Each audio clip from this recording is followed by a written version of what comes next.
everyone, welcome back to day 6 of our 30-day vocabulary series. So today is day 6 and today's word of the day is inevitable. Yes, correct pronunciation is inevitable.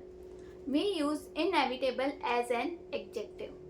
Now let's understand the meaning. Inevitable means something that is certain to happen and cannot be avoided. In simple language, we can say something that will definitely happen. In Hindi inevitable का मतलब होता है जिसका होना तय है और जिसे टाला नहीं जा सकता. Now let's look at some synonyms of this word. Certain, bound to happen, unavoidable and sure to happen.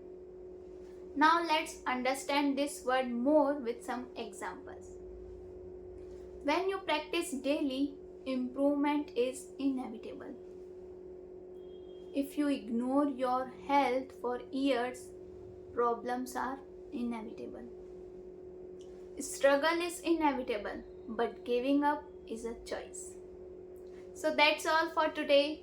I'll see you in my next video with another powerful word. Till then, use this word, write it in your vocabulary diary. Try to frame at least 5 to 6 sentences and repeat it again and again as much as possible in your conversation. Till then, bye bye. See you.